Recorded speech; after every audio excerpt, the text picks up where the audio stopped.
주님, 일주일에 새로운 한 주간을 시작합니다. 오늘도 죄를 불러주시고 찬양이 있고 말씀이 있고 기도가 있는 한 주간이 되도록 주님이 축복하여 주시옵소서. 주님을 알아가고 주님을 사랑하고 주님 말씀 안에 있는 것이 얼마나 놀라운 은혜예요. 기적이요. 하나님의 선물인지 날마다 잘 깨닫기를 원합니다. 주님의 말씀을 듣고 싶어도 들을 귀가 없는 자가 많고, 주님의 말씀을 듣고 싶어도 건강이 허락하지 않는 자가 많고, 주님의 말씀을 듣고 싶어도 환난과 염려와 걱정 때문에 주님의 말씀이 들리지 않는 경우가 많은데, 저희들에게는 어찌 하나님의 은혜를 주셨는지, 또 이렇게 새벽에 나와서 하나님의 말씀을 듣고 우리 입술로 두 발로 주님 앞에 나와 찬양합니다. 이 하나님이 주신 은혜를 깊이 경험하는 복된 하루의 삶이 될 수 있도록 주님 역사하여 주시옵소서. 말씀이 육신이 되신 주님, 우리 가운데 오셔서 우리의 내면과 우리의 삶을 변화시키시고 우리의 삶이, 우리 가정이, 우리 교회가 천국의 삶이 되도록 원하시는 그 주님의 뜻을 깨닫기를 원합니다. 오늘 저에게 말씀하여 주시고 우리의 마음밭이 좋은 밭이 되어 하나님께 영광 돌리는 복된 하루의 삶, 우리 가정 교회 되도록 축복하여 주옵소서. 예수님의 이름으로 기도하옵나이다. 아멘. 마태복음 13장 17절 말씀부터 23절까지 말씀이 되겠습니다.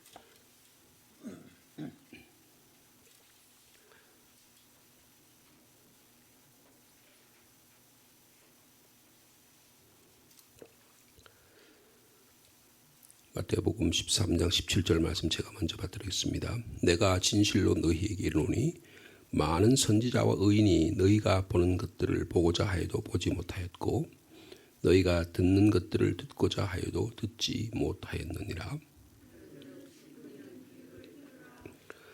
아무나 천국 말씀을 듣고 깨닫지 못할 때는 악한 자가 와서 그 마음에 뿌려진 것을 빼앗나니 이는 곧 길가에 뿌려진 자요.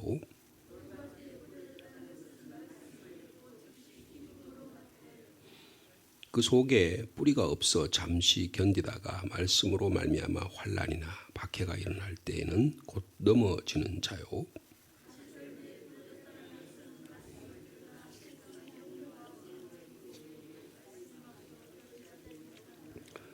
23절 말씀 같이 읽습니다. 좋은 땅에 뿌려졌다는 것은 말씀을 듣고 깨닫는 자니 결실하여 어떤 것은 100배, 어떤 것은 60배, 어떤 것은 30배가 되느니라 하시더라. 아멘. 마태복음 13장은 천국 비유의 말씀의 장입니다. 그래서 8가지의 비유의 말씀이 실려져 있습니다. 대부분이 우리의 일상생활과 관련된 말씀이다라는 것을 말씀을 드렸습니다. 첫 번째 천국 비유의 말씀이 씨 뿌리는 비유입니다. 씨 뿌리는 비유는 우리나라의 씨 뿌리는 방법과 좀 다르지만 그 당시 1세기경에 예수님 살았을 당시에 1세기경에 밭에다 씨를 뿌리는 그 모습을 그대로 보인다고 볼 수 있습니다. 독일의 신약 학자 가운데 예레미야스라고 하는 학자가 있는데요. 그분이 천국의 비유에 관한 말씀을 연구를 많이 한 분이에요. 그래서 그 당시의 시대적 상황이나 여러 가지 배경들을 가지고 우리 신학자들이나 아니면 목회자들이나 교인들에게 이 천국, 이 하나님의 말씀을 좀 더 잘 이해할 수 있는 그런 길을 열어주신 분이라고 볼 수 있는데, 그분의 그 보면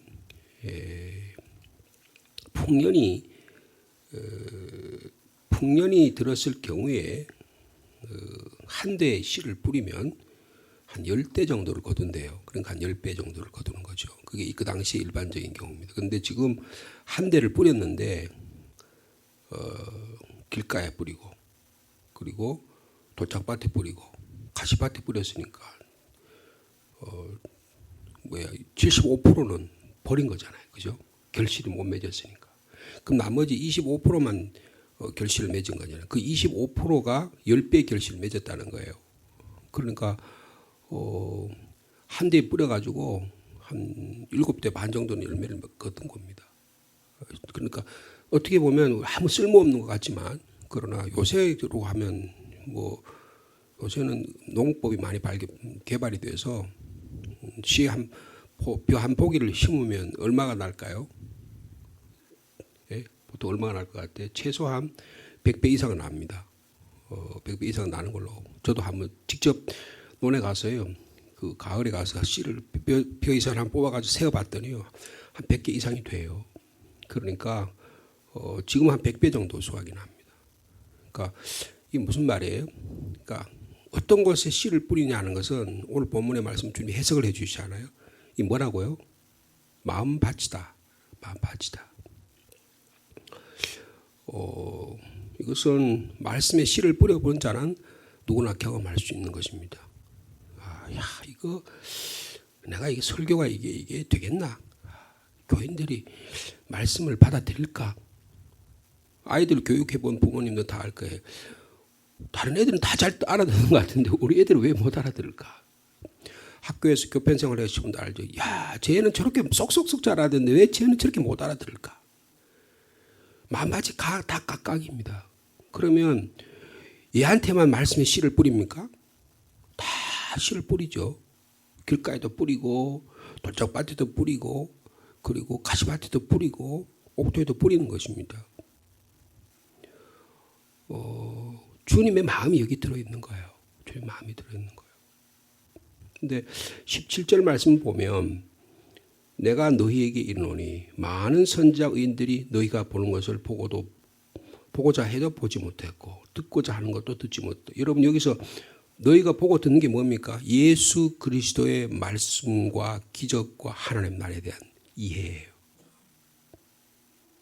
이것을 심지어는 세례 요한이 봤는데도 잘 못 알아들었어요. 그래서 당신이 오시는 주님입니까? 메시아입니까? 그렇게 말할 정도로 생각을 했습니다. 근데 제자들에게는 이 천국 비유를 분명히 말씀해 주고 있어요. 여러분 들을 수 있는 귀가 있는 저 여러분 되기를 원합니다. 볼 수 있는 능력이 있기를 바랍니다. 귀머거리는 귀를 갖고 있어도 못 듣잖아요. 소경은 눈을 번히 뜨는 것 같지만 아무도 안 보이잖아요. 벙어리는 버벅거리면서 말을 못하잖아요. 말을 잘못하는 사람을 우리말로 먹추라 그럽니다. 먹추 같은 게 그런 말을 버벅거리는 거예요. 그래서 자꾸 그런데 그 사람은 자꾸 말하지 말아야 할 때 말을 해. 그게 먹추의 말 참견이라 그래요. 여러분 우리의 삶 속에서 그런 주님의 말씀을 우리에게 선포되고 교회에서 말씀이 가르쳐지고 해도 전혀 이해되지 못하는 경우가 있다는 거예요. 보고도 듣고도. 그래서 주님께서 들을 귀 있는 자는 들을지어다. 주님 그렇게 말씀하셨고, 그리고 주님께서 아주 구체적으로 해석해 주십니다. 18절에 씨 뿌리는 자 중에 첫 번째 길가에 뿌려진 것에 대해서 주님께서 해석하시죠. 아주 명확하지만 아주 간단한 말씀입니다. 자, 18절 말씀, 19절 말씀 같이 있습니다. 시작. 아무나 천국 말씀을 듣고 깨닫지 못할 때는 악한 자가 와서 그 마음에 뿌려진 것을 빼앗나니 이는 곧 길가에 뿌려진 것이다. 길가에 뿌려진 건 새들이 와서 먹어버렸다. 그렇게 그 비유를 할 때는 그렇게 말씀하셨죠. 근데 새들이 먹어버렸다는 게 뭐라고요? 깨닫지 못할 때 그 뿌려진 씨앗이 악한 것이 와서 다 뿌려진 것을 빼앗아버리는 영적 상황이다. 그렇게 말합니다.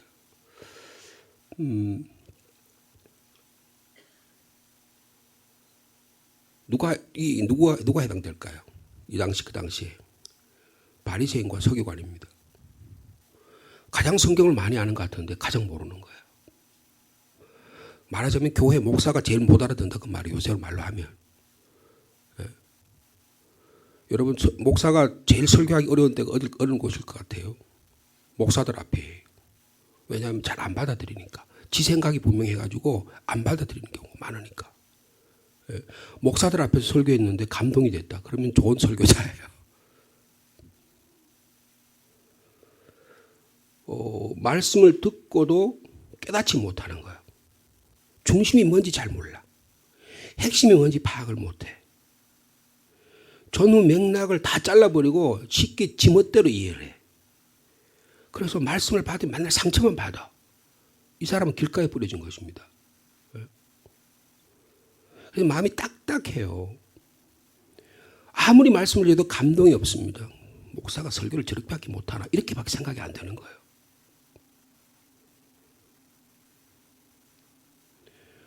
날마다요 신앙생활을 30년 50년 막 오랫동안 했어요. 근데 신앙생활에 하나도 삶의 변화가 없어요. 이런 경우는 대부분 길가에 뿌려질 가능성이 대단히 많습니다. 이거를 왜 운전한다든가 이렇게 하면 길치가 있잖아요. 그거 가는데 또 모르고 가는데 또 모르고 계속 몰라요. 그런 분이 계세요. 여러분 영적 치매가 있습니다. 영치라 그래요. 말씀이 계속 뿌려지는데도 전혀 못 알아들어요. 왜 그럴까요? 마음이 딱딱해서 그렇습니다. 딱딱해서 그래요. 여러분 이것은 악하고 음란한 세대의 대표적인 경우입니다. 근데 거기 씨를 뿌려야 될까요? 말아야 될까요? 여러분 같은 어떤 경우 같아요? 듣든지 말든지 뿌려야 돼요. 아니 우리가 길가에 전도팀 나가잖아요. 우리 예전에 제가 초기에 와서 우리 전도팀하고 요새도 지금 전도팀 나가서 대학교도 대학 가고 길거리도 가고 하는데 뿌려보면 결실이 있습니까? 없습니까? 없는 것 같잖아요. 아스팔트에다가 비가 내려도 아스팔트 물에 밑으로 안 스며들고 다 흘러버리는 것처럼 하나도 복음이 그래. 야, 그거 뭐 하려고 복음 전하. 야, 이거 효과도 없는데 그거 뭐 하려고 복음 전하지? 뭐 요새 사람들이 그런 거 바빠 죽겠는데 전철에서 뭐 복음 전한다고. 제가 신학대학원을 다닐 때 우리 신학대학원에 이제 그 과정이 두 과정이 있어요. 신학과 과정이 있고 목영과 과정이 있어요. 신학과 과정은 이제 일반적으로 대학을 졸업하고 하신 분이고 목영과 과정은 또 다른 과정을 통해서 이제 2년 과정을 하신 분들이에요.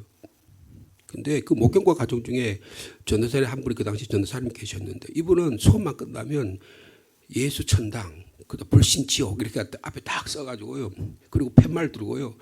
그 광나루 그 지하철역에 가요. 그래서 저희들이 이제 수업 끝나고 갈 때만 되면 그분이 지하철 타고 예수 천당 불신 지옥 그럽니다. 그러니까 사람들이 다 싫어해요. 근데 제가 한번 생각해 봤어요. 제가 저분들 앞에서 예수 천당 불신 지옥 그러면서 야 저런 부닥다리 같은 걸 하겠냐. 그런데 제 마음속에 성령님 뭐라고 했냐면 너는 그런 것도 하지도 못하면서 말씀도 제대로 전하지 못하면서 남에 대해서 이리니 저리니 공나라 반나라 이렇게 말하냐 그 말이에요. 그래 그때 그분이 우연히 어떻게 수업하다가 만났어요. 수업을 만났는데 그분이 이렇게 얘기하는 거예요.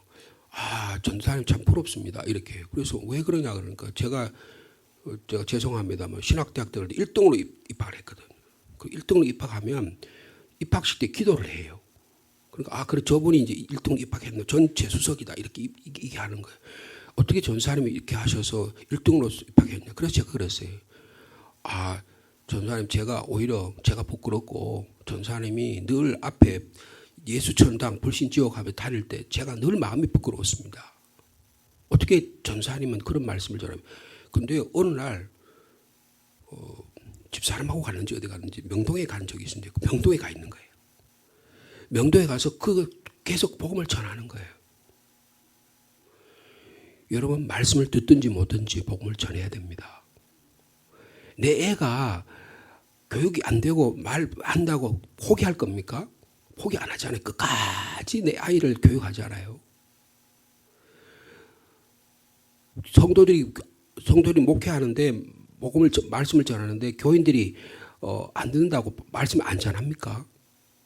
여러분 길가에도 복음을 전해야 합니다. 하나님께서 그 마음밭만 뒤집어 주시기만 하면 그 마음밭만 옥도 바꿔주시기만 하면 되는 거예요. 여러분 목회가 그런 의미에서 대단히 어렵습니다. 왜냐하면 인간적인 많은 걸 보니까 금방 변화가 없는 것 같거든요. 그러니까 막 부흥이 되고 막 교회가 막 하고 막 사람이 회개하고 주여 하고 막 이 사람이 막 변화되는 모습을 보여야 되는데 아니 저 인간이 안 변하는 것 같아. 그렇지 않습니다. 긴 안목으로 보면 하나님께서 그분의 마음을 하나하나씩 바꿔주시는 거예요. 하나하나 바꿔주시는 거예요. 여러분 우리의 마음이 빼앗겨지지 않기를 바랍니다. 중심이 분명해져서요. 새가 와서 먹어버리려고 그러면 새 못 먹게 해야죠. 그렇죠? 자, 두 번째 말씀입니다. 20절 말씀 같이 읽을까요? 시작. 돌밭에 뿌려졌다는 것은 말씀을 듣지는 들었지만 즉시 기쁨으로 받지만 그 속에 뿌리가 없어서 잠시 견디다가 말씀으로 말미암아 환난이나 박해가 일어날 때 곧 넘어진 외적인 어떤 문제가 생기면 말씀을 버린다는 거예요. 그러니까 이게 무슨 말이냐면 예수 그리스도에 대한 가치관이 분명하지 않다 그 말이에요. 하나님 나라에 대한 가치관이 명확하지 않아요. 하나님 나라가 도대체 뭔지를 잘 몰라요. 왜 하나님 나라를 복음을 선포하고 왜 하나님 나라가 나에게 이루어져야 되는지 잘 몰라요. 그러니까 내 안에 가치관이 뭐냐면 잘 먹고 잘 사고 세상에서 부귀영화 누리고 명예하고 예수 믿기 전이나 아니나 똑같아요. 그럼 예수 말라고 믿냐? 조금 더 잘 살라고. 조금 더 부귀영화 누리려고. 그 가치관으로 살아가는 거예요. 가치관이 변하지 않으면 생각이 변하지 않는데 하나님 말씀 들어오면 그냥 다 흘러버립니다. 아, 참 좋은 말씀이네. 감동도 눈물도 막 나요. 그런데 하나도 안 변해. 즉시 기쁨으로 받지만 세상 방식으로 이해합니다. 세상 방식으로 받아들이는 거예요. 이 돌 같은 가치관이에요. 가치관이 바뀌지 않습니다. 여러분 세상의 가치관으로 또 예수 그리스도 안에서 삶의 가치관이 변화되는 은혜가 있기를 축복합니다. 이거 하나님의 은혜로 되는 겁니다. 근데 이게 갑자기 되겠어요? 여러분 돌이 어떻게 옥토가 될 수 있겠어요? 여러분 돌이 물이 똑똑 떨어져서 거기서 톡톡 떨어지면 그 물이 그 돌이 깨진답니다. 한 말씀이 끊임없이 우리의 삶 속에서 우리의 삶 속의 중심을 건드리면 그 돌 같은 마음도 하나님이 변화시켜 주실 줄로 믿습니다. 그러니까요 포기하면 안 되는 거예요. 포기하면 안 되는 거예요. 야, 내가 어찌 저 돌 같은 사람들한테 복음을 전하지? 그런 영적 풍토가 있잖아요. 그죠? 그런 교회의 환경이 경우가 있을 수 있다고요. 그게 나의 가정일 수 있고 나의 마음밭이 될 수 있잖아요. 근데 내 마음밭이 돌밭이고 내 자신을 포기합니까? 어떻게 포기됩니까? 한 번밖에 없는 인생인데. 그죠? 여러분 우리의 가치관이 바뀔 수 있는 은혜가 있기를 간절히 바랍니다. 그러면 하나님께서 은혜를 한없이 부어주세요. 여러분 우리 여기 오정환 집사님하고 그 유치부 사이에 지금 탁구대를 하나 설치를 했잖아요. 탁구대를 설치했는데 그래가지고 그 사이에 이렇게 오 집사님하고 탁구대 사이에 이렇게 조그만 길이 있어요. 그리고 그쪽에 이제 저 목양실로 이렇게 뒤로 들어가는 거기 텃밭을 제가 갖고 왔다 그랬잖아요. 근데 그 텃밭에다가 제가 뭐 꽃도 막 해가지고 꽃 한 너드가 지금 꽃이 많이 피었어요. 비가 많이 와서 막 한 100송이 정도 피었어요. 처음에 한 송이 딱 피었는데 지금 한 100송이 정도 피었습니다. 제가 날마다 그거 보는 즐거움으로 살아요. 근데 제가 이제 새벽기도 마치면 날씨가 너무 막 건조할 때는 제가 조리를 가지고 물을 주러 가거든요. 근데 그 가는 오집사 가는 길에 그 전부 다 막 벽돌로 다 했는데 놀라운 일이 하나 있어요. 거기에 풀이 하나 자랐어요. 그 내가 그거를 풀을 벨까 말까 그러다가 그냥 뒀어요. 딱딱한 돌 사이에도 여러분 거기 생명이 자라더라고요. 생명이 자라요. 근데 그거 보기 싫다고 잘라야 되겠습니까? 아닙니다. 살려둬야 돼요. 하나님께서 우리에게 돌 같은 마음에 하나님 은혜를 베풀어 주신 그 사이에도 아마 돌 안에도 생명이 있는가 봐요. 그 안에 흙이 성분이 있으니까 그렇겠죠? 거기 자라는 거예요. 거기 해짓고 나오잖아요. 그죠? 아스팔트 사이에 해짓고 나오잖아요. 여러분, 우리에게 주님께서 주신 기쁨이 즉시적인 잠시적인 기쁨이 아니라 지속적인 기쁨이 되기를 축복합니다. 그러면 우리 도를 점점점 개간해가지고 우리의 마음을 개간하면 하나님께서 거기다 옥토의 마음을 만들어 주실 줄 믿습니다. 근데 대부분의 경우 뭐냐 하면 외적인 자극에 의해서 내 신앙이 무너진다는 거예요. 여러분 영적 훈련이 필요하다는 것을 말씀해 주고 있는 걸 봅니다. 자, 그 다음에 22절 말씀입니다. 같이 읽겠습니다. 시작. 같이 떨기에 뿌려졌다는 것은 말씀을 들으나 세상의 염려와 재물의 유혹의 시험에 말씀이 막혀서 결실하지 못하는 경우다. 앞의 경우하고 돌짝밭하고 비교한다면 돌짝밭은 외부적인 어떤 환란 때문에 외부적인 박해 때문에 핍박 때문에 내 신앙이 여지없이 무너지는 경우다. 뭐라고 말한다면 가시떨기에 뿌렸다는 내 안에서 새는 문제예요. 내 안에서 발생하는 문제 때문에 신앙의 열매를 못 맺는 경우를 말하는 겁니다. 말씀을 듣기는 듣습니다. 앞에 똑같아요. 돌짝밭에도 말씀을 들어요. 길가는 아예 말씀 안 듣는 거예요. 그러니까 우리 신앙생활을 대부분 돌짝밭 같이 칠 수 있고 가시밭 같을 수도 있겠죠. 떨기에 뿌려졌다 말씀을 듣지만 세상의 염려, 그 다음에 재물의 유혹, 대부분 우리가 여기에 많이 걸려 넘어지잖아요. 염려와 근심을 예수님께서 오죽하셨으면 내일 일은 내일이 염려할 것이요 너희들은 염려하지 마 이렇게 말씀하셨잖아요. 내일 일은 내일이 염려한다. 옛날에는 내일 일은 내일 걱정할 거라 이렇게 번역했는데 그 번역이 잘못된 거예요. 원문이 내일 일은 내일이 염려하란 말은 무슨 말이에요? 아예 염려하지 말라는 뜻이거든요. 그죠? 내일 일은 내일이라는 게 어디 있어요? 날마다 오늘이 있죠. 내일은 날마다, 내일은 이발관 안에 그렇다 그러잖아요. 내일은 공짜입니다. 그래서 갔더니 내일 갔어요. 그랬더니 돈 받았다는 거 아니에요. 왜냐하면 내일이 없잖아요. 만날 오늘이에요. 사는 건 만날 오늘입니다.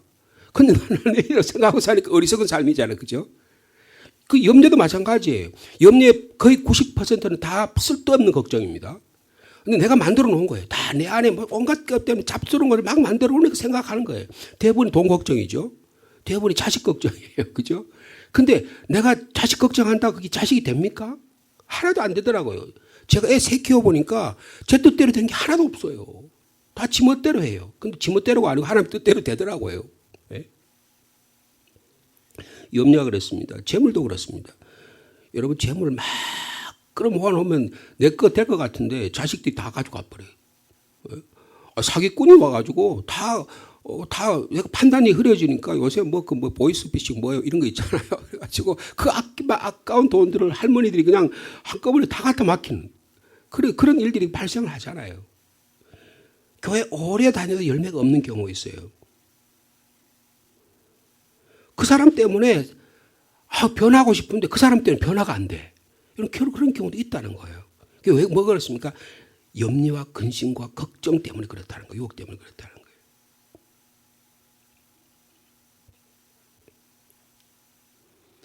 그러나 핵심의 말씀 23절 말씀이죠. 23절 말씀 같이 읽겠습니다. 시작.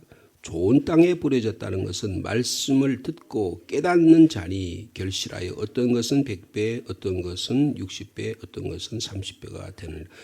마가복음에 보면 이게 30배, 60배, 100배로 되어 있는데 마태복음은 100배, 60배, 30배로 되어 있어요. 그래서 이제 주석걸 찾아보니까 100배, 60배, 30배는 하나님께서 전적으로 하신 일이다. 이걸 강조하는 거고 30, 60배는 우리의 신앙이 점점 열매가 맺어가는 성숙하는 과정을 이야기하는 거다. 그렇게 표현해서 적합한 해석이라고 생각합니다.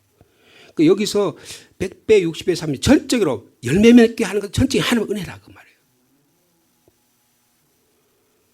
마음에 뿌려진 씨앗을 진정으로 품을 수 있는 마음밭의 소유자를 말씀하는 겁니다. 말씀을 받아들이고 진심으로 깨닫는 자는 말씀을 진정으로 받아들임으로 어떤 유혹과 시험과 박해와 공격에도 이겨낼 수 있는 은혜를 소유하게 되는 것입니다. 이거 쉽지 않잖아요. 그죠?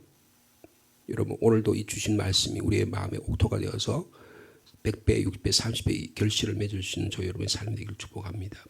시편 119편 34절에 보면 나로 깨닫게 하소서 내가 주의 법을 준행하며 전심으로 지키리이다 그랬습니다. 내가 하나님의 말씀이 깨닫게 되면 말씀을 준행하고 지키는 은혜를 우리에게 허락해 주신다는 것입니다. 하나님의 은총에 하나님의 말씀을 내 자신 안의 존재로 받아들이는 것이죠. 좋은 땅에 뿌려졌다. 이걸 좀 우리 가정으로 좀 이렇게 적용을 해보면, 예를 들면 내 가족 가운데 그렇게 복음 전하려도 잘 안 되는 경우가 있잖아요. 그러면 그게요, 야, 이거 내가 버려야 될 땅인가 싶을 경우가 있어요. 이 복음의 환경이, 목회의 환경이, 그리고 우리의 영적 환경이 아주 나쁠 경우가 있어요. 그럼 이거 버려야 되는가 싶을 경우가 있어요. 그 땅이 옥토라는 거예요. 주님께서 그 말씀이 그거예요. 깨진 유리병처럼 나를 자꾸 찔러대는 자녀가 있을 수 있습니다. 구겨진 종이처럼 하루 종일 인상 쓰면서 막 교회 내가 나가는 거 막 싫어하는 가족이 있을 수 있어요. 그래서 어떻게 그냥 다 포기하고 이거 버려버릴까? 이런 생각이 들 때가 있잖아요. 근데 하나님은 거기다 햇빛도 비춰주고 거기도 옥토를 개안해가지고 그것을 너의 마음밭을 바꿔서 거기에 너의 가정을 복음화시키라고 하는 하나님의 말씀이 여기 들어있는 것이라고 믿어집니다. 내 삶에 주어진 이 환경이 주님이 내게 주신 가장 중요한 옥토임을 믿음으로 받아들일 수 있는, 묵묵히 받아들일 수 있는 믿음의 사람이 되기를 축복합니다. 그럼 내가 환경을 바뀌면 좋아질 거 아니에요? 안 그래요. 내 마음밭이 중요한 것이죠. 내 마음밭이 중요한 거예요. 여러분, 왜 우리가 결실하지 못합니까? 길가밭이나 돌짝밭이나 왜 가시밭에서 결실하지 못합니까? 말씀을 일상적인 삶에서 적용하는 데 실패하기 때문이에요. 막 큰 은혜를 받고 뭐가 돼야지만 될 것 같이 생각해요. 여러분, 그것은 초짜들이 예수 믿고 처음에 한 은혜 받을 때 들어간 입구에 그거예요. 그러나 일상적인 삶 속에서 하나님 은혜 받는 것은 매일매일의 올같이 우리가 말씀 안에서 작은 씨앗의 말씀을 내 안에 마음에 뿌려가지고 그 안에 싹이 나도록 기도하고 눈물 흘리고 땀을 흘리고 열심히 그것을 경작하는 일밖에 없어요. 여기 실패하면 여러분 농사가 안 됩니다. 농사 짓는 분들 다 그렇잖아요. 매일 며칠 잡초가 너무 많이 자라기 때문에 며칠만 놔두면 그냥 온통 밭이 엉망이 되기 때문에 밭을 가꿔야 된다고요. 우리의 마음밭도 마찬가지예요. 말씀을 일상생활에 적용하는 것을 시시하게 여기기 때문에 말씀밭에 막 온통 길가밭이 되고 가시밭이 되고 돌짝밭이 되는 거예요. 여러분, 날마다 말씀을 묵상하고 그것을 삶에 적용해서 길가 같은 것을 기경하고 돌짝밭을 갈아버리고 가시밭을 엎어버릴 수 있는 그런 우리의 삶이 되기를 원합니다. 회개의 역사가 일어나야 되겠죠. 우리 마음속에 마음밭을 가를 수 있는 성령의 역사가 우리 가운데 일어날 때에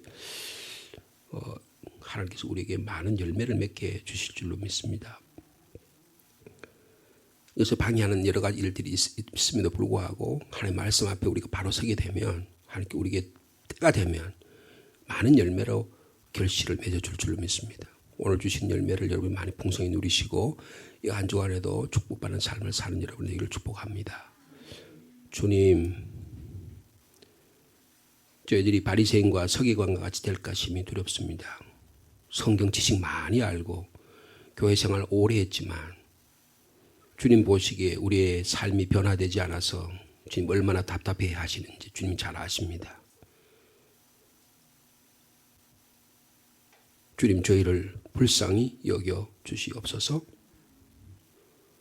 말씀이 들려지기를 원합니다. 말씀이 보여지기를 원합니다. 말씀이 나의 삶 속에서 작동하기를 원합니다. 성령 하나님, 성령의 감동으로 주신 하나님의 말씀, 우리의 어두운 눈을 밝혀주시고 우리의 귀머거리가 열리게 하여 주시고 우리의 벙어리가 말하게 하시고 우리의 영적 소경들이 눈이 뜨여지는 역사가 있도록 은혜를 베풀어 주시옵소서. 길과 같은 마음 뒤엎어 주시기를 원합니다. 돌짝밭 같은 마음, 지속적인 말씀의 기쁨이 있기를 원합니다. 무슨 염려와 근심이 많아서 내일이 걱정하라고 주님이 분명히 말씀함에도 불구하고 너희는 먼저 하나님의 나라와 하나님의 의를 구하라. 그리하면 이 모든 것을 너에게 더해 주시리라고 약속했음에도 불구하고 우리의 믿음이 얼마나 연약한지, 우리가 얼마나 비겁한지, 우리가 일상적인 삶 속에 하나님의 말씀을 받아들이기 얼마나 시시하게 여기는지 그보다 더 중요한 것들이 많다고 판단하니까 거기에 매몰되다 보니까 하나님의 말씀이 자라지 못하는 저의 삶의 모습을 봅니다. 그러나 성령께서 역사하시면 우리가 주님 앞에 말씀을 받아들이고 결단하면 주님이 우리를 사용해 주실 줄로 믿습니다. 오늘도 아름다운 열매, 우리 자신을 바라보고 가정을 바라보고 생명 사랑하는 마음을 주님께서 허락하여 주시옵소서. 그래서 특별히 이 나라 민족을 위해서 사랑하는 우리들이 되게 도와주시고, 특별히 우리 교회가 교회의 한 분 한 분 참으로 귀한 분들입니다. 길가 같은 마음들, 돌짝 같은 마음들, 가십 같은 마음들 있습니다. 주님 찾아가셔서 말씀해 주시고 변화시켜 주시고 깨닫게 하여 주옵소서. 내 자식이라면, 내 손자라면 버리겠습니까? 버릴 수 없습니다. 주님의 은혜 주셔서 하나님의 자녀 삼아 주시기를 원하는데 어떻게 버릴 수 있습니까? 주님, 때를 얻든지 못 얻든지 하나님 말씀 전하는 저희들이 되게 하여 주옵소서. 그 말씀 안에 생명이 있고 말씀을 듣는 자에게 그 말씀을 들은 가운데 믿음이 생기는 것을 믿습니다. 이 놀라운 은혜를 저에게 더해 주시고 말씀의 능력자들이 다 되도록 주께서 축복하여 주시옵소서. 특별히 이 시간 간절히 기도합니다. 우리 교우들 가운데 연약한 지체들이 있습니다. 육신의 연약함으로 해서 주님께 간절히 기도하는 자들이 있습니다. 주님, 이 시간도 간절히 기도하오니 병상에 있는 자들 찾아가셔서 치료하여 주옵소서. 낫게 하여 주옵소서. 현대의학으로도 고치지 못하는 질병이 얼마나 많은지 의사들이 자기가 알면 얼마나 알겠습니까? 주님께서 치유해 주시지 아니하면 하나도 나을 수 없는 질병들이 너무 많은데 우리 사랑하는 성도들을 고통 가운데 너무 버려두지 마시고 주님 치유하여 주시기를 원합니다. 머리부터 발끝까지 주님 다스려 주시고 찾아가셔서 이끌어 주시기를 원합니다. 나 자신과 나 가족만을 위한 것이 아니라 우리 사랑하는 성도들, 구역 식구들을 잘 돌보게 하시고 하나님의 나라 만들어가는 복된 하루에 한 가정 한 주간의 삶이 될 수 있도록 주께서 축복하여 주옵소서. 군문에 나가 있는 자녀, 이곳저곳으로 떨어져 있는 자녀를 위해 기도합니다. 세상이 염려와 근심으로 자녀를 돌짝밭같이 가시밭같이 만드는 일이 얼마나 많은지 알 수 없습니다. 주님, 그들의 환경도 변화시켜 주시고 무엇보다 마음밭이 바뀌어지는 은혜가 있도록 주께서 인도하여 주옵소서. 나를 위해서 지금도 간절히 기도하는 부모가 있고 교회가 있고 성령께서 말할 수 없는 탄식으로 나를 친히 간구하신 음성이 들리는 사랑하는 자녀들 되도록 주께서 역사하여 주시옵소서. 우리 구주 예수님의 이름으로 기도하옵나이다.